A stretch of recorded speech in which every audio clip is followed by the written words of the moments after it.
अध्यक्ष आणि उपाध्यक्षाचा निवडणुकीचा प्रोग्राम लागला आणि त्या प्रोग्राम मध्ये नंतर हालचाली सुरू झाल्या आणि 10 मार्च रोजी जिल्हा प्रमुखांनी आम्हाला सर्व 9 सदस्यांना एकत्रित करून इगतपुरीला घेऊन गेले.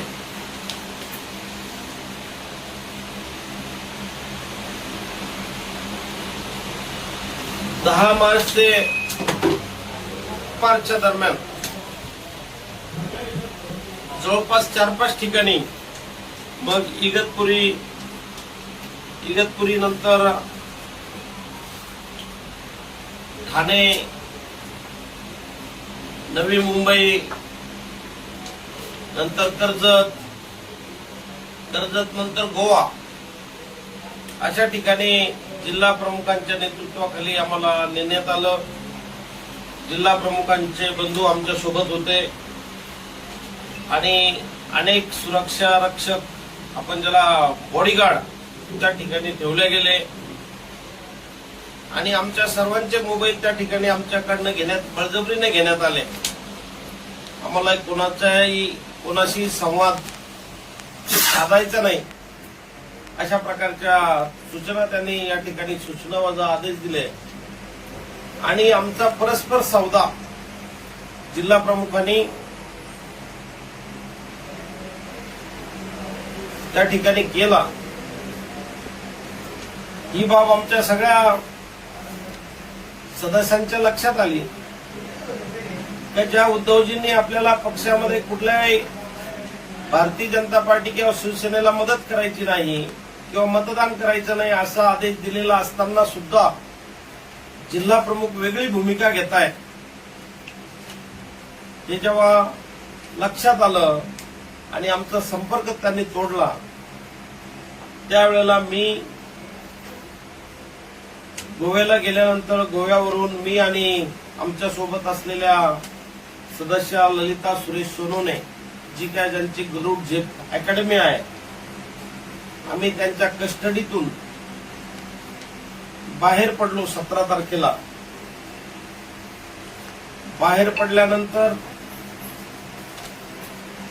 जिल्ह्याचे संपर्क प्रमुख आदरणीय घोसाळकर साहेबांशी संपर्क केला. उद्धव साहेबांचे पीए आमदार आदरणीय मिलिंद नार्वेकर साहेबांशी संपर्क केला आणि त्यांना आमची सगळी भूमिका त्यावेळेला समजून सांगितली. त्यांना सांगितलं की आम्हाला ओलीस ठेवलं गेलेलं आहे. गेले 8 दिवसापासून आमचे सर्व सदस्य जिल्हा प्रमुखांनी डांबून ठेवलेले आहेत आणि आमची सुटका झाली पाहिजे आणि आपण आम्हाला न्याय दिला पाहिजे अशा प्रकारची भूमिका आम्ही या ठिकाणी व्हॉट्सअप मेसेजद्वारे या ठिकाणी सांगितली. त्यांनी आमचं म्हणणं या ठिकाणी ऐकलं आणि तात्काळ त्यानंतर आम्ही 2 आल्यानंतर उर्वरित आणखी 6 सदस्य त्यांच्या तावडीतून निघाले. म्हणजे 6 आणि 2 आम्ही 8 लोक एकत्र झालो. टोटल तुमचे 9 आहे? टोटल 9 होते. 8 लोक आम्ही एकत्र झालो आणि आम्ही आमची भूमिका त्या ठिकाणी व्यक्त केली आणि उद्धव साहेबांनी निर्णय घेतला की कुठल्याही पक्षाला मदत करायची नाही, सत्तेमध्ये आपण मतदान प्रक्रियेमध्ये सहभाग घ्यायचा नाही.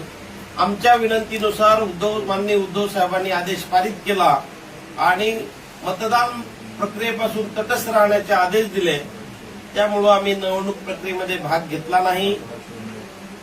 परंतु ज्यांनी सौदेबाजी केली, ज्यांनी अर्थपूर्ण व्यवहार केला, ज्या जिल्हा प्रमुखांनी त्यांनीच आमच्यावर उलट सुलट आरोप करण्याचा या ठिकाणी प्रयत्न केलेला आहे आणि म्हणून ही बाब अतिशय निंदनीय आहे.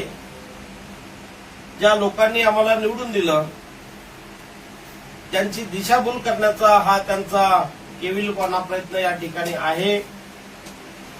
या सगळ्या बाबी वर्तमानपत्रातून असेल, मीडियातून आल्या असतील, या सगळ्या त्या ठिकाणी व्यक्त झालेल्या आहे. आम्ही जी भावना या ठिकाणी व्यक्त करतो, आमच्यातलं जर काही खोटेपणा असेल तर आमचे बोर्डिंग पास आम्ही ज्या दिवशी आम्हाला गोव्याला घेऊन गेले त्या दिवशी दानवेंचे बंधू राजू दानवे आमच्या सोबत होते, त्यांचे काही कार्यकर्ते आमच्या सोबत होते, काही ठाण्याचे नगरसेवक आमच्या सोबत होते. आणि मग ते तुम्हाला बोर्डिंग पास किंवा त्या ठिकाणच्या हॉटेलच्या बुकिंग जर बघितल्या तर यावरून स्पष्ट होईल का अंबादास दानवेंनी आमच्या सर्व 8 सदस्यांचा परस्पर सौदा आमच्या विरोधात त्या ठिकाणी केला होता. तो आम्हाला मान्य नव्हता आणि म्हणून आम्ही जी भूमिका घेतली ही पक्षाच्या हिताची घेतली, उद्धव साहेबांच्या विचाराची घेतली. आणि म्हणून आमच्यावर तर ज्यांनी आरोप केले त्यांनीच पूर्ण अर्थपूर्ण व्यवहार या ठिकाणी करण्याचा प्रयत्न केला. खरं म्हणजे दानवे साहेबांची प्रतिमा आतापर्यंत खंडणी जमा करणे, लोकांचे प्लॉट बळकावणे, प्रॉपर्टी हडप करणे, ब्लॅकमेलिंग करणे आणि प्रपंच करणे हा त्यांचा पूर्व इतिहास आहे. ते वैजापूर शहरात एकही नगरसेवक निवडून येऊ देऊ त्यांना निवडून आणता आला नाही. त्यांचा सक्का भाऊ राजू दानवेलाही ते नगरसेवक त्या ठिकाणी निवडून आणता आला नाही.